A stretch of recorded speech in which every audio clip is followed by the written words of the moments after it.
Hello, here today we have an exclusive interview with Lincoln Steffens. How are you today, sir? I'm good. How are you? I'm good. How's your ride over? It was good. That's good. Start off the show. I guess we'll start with some basic questions. Like, where were you born?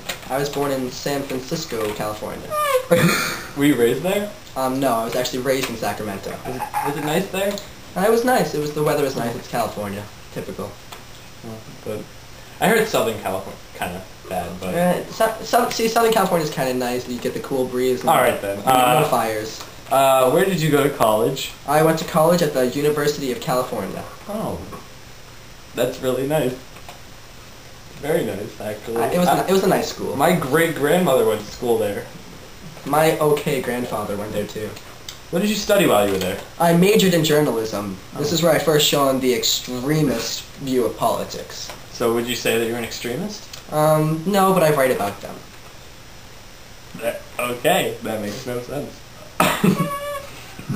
After you graduated, what did you do? I worked at the New York Evening Post. New York Evening Post, who do you work with right now? Like, who are your main partners at your job? I'm one of those... Your writing job. Your editing... Please don't interrupt me. I'm one of those muckrakers, as the media has called them, although I don't like that term, for McClure's magazine.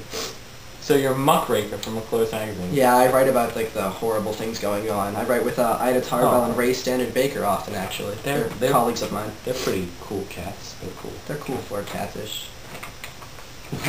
Just the worst thing. Yeah, what do you tend to write about for the most part here in McClure's magazine?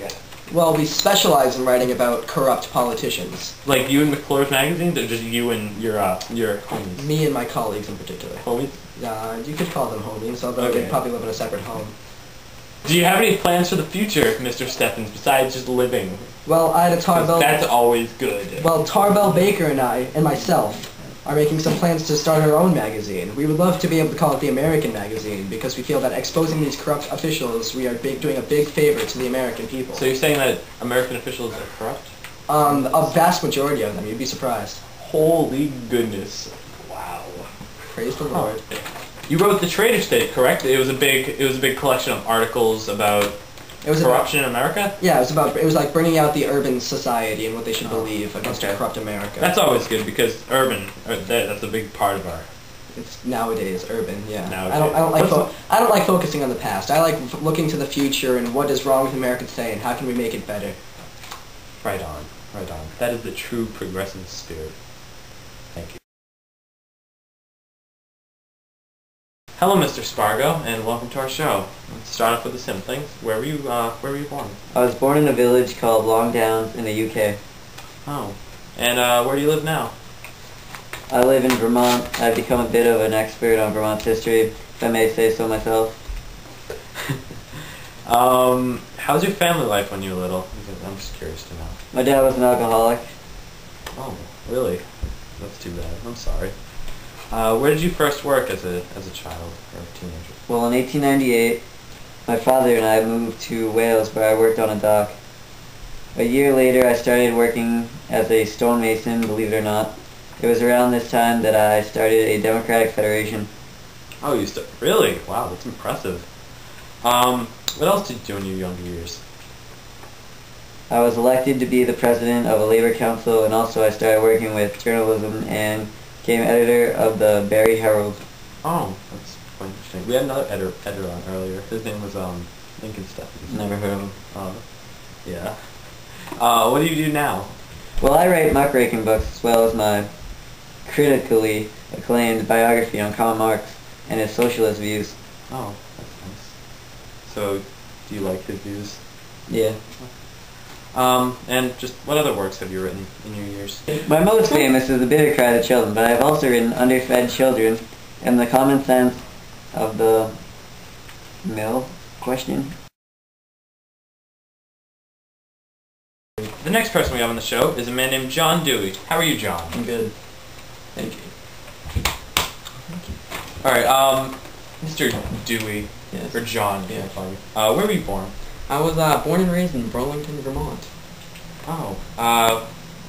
Did you live there for most of your life? I did. Okay. Where did you go to college? I went to the University of Chicago. That's rather new, isn't it? Yeah, it is. It is. What did you study while you were in college? I studied a lot of what is called pragmatic philosophy. Oh, Yes. that's Mhm. confusing. Yes, I wrote 4 essays about thought in logical theory. I have come to believe that only scientific method can solve human problems. Oh, that's You deep. find that funny? No, I think that's very interesting. This is a very general question, but what else have you done since you went to college? I have helped to create the League for Independent Political Action. Oh, what does that do? It should be a new political party because Americans should have a choice. Oh, Yeah. so you Yeah. want to establish a new political party? Yes, I Maybe do. an independent party? Hmm. That's very smart, because Yes, they should have the choice of what they want to vote for, not who. they should. If you, Mhm. you may have heard of the progressive education movement. Have you heard of that? Yes, I have. Was it true that it was founded on most of your ideas? Yes. Oh. Very much so. Can you tell me a little bit about that? This taught kids that the American system should be run by few men, but be influenced by everyone. Oh, yes. So everyone gets a say in government. Yes, everyone should. That's very good. Very good. Yes. All right. Well, it was nice talking with you, Mr. It Dewey. was very nice talking to you. Hope I come back. Oh, that would be nice. Thank you very much. Have a nice night.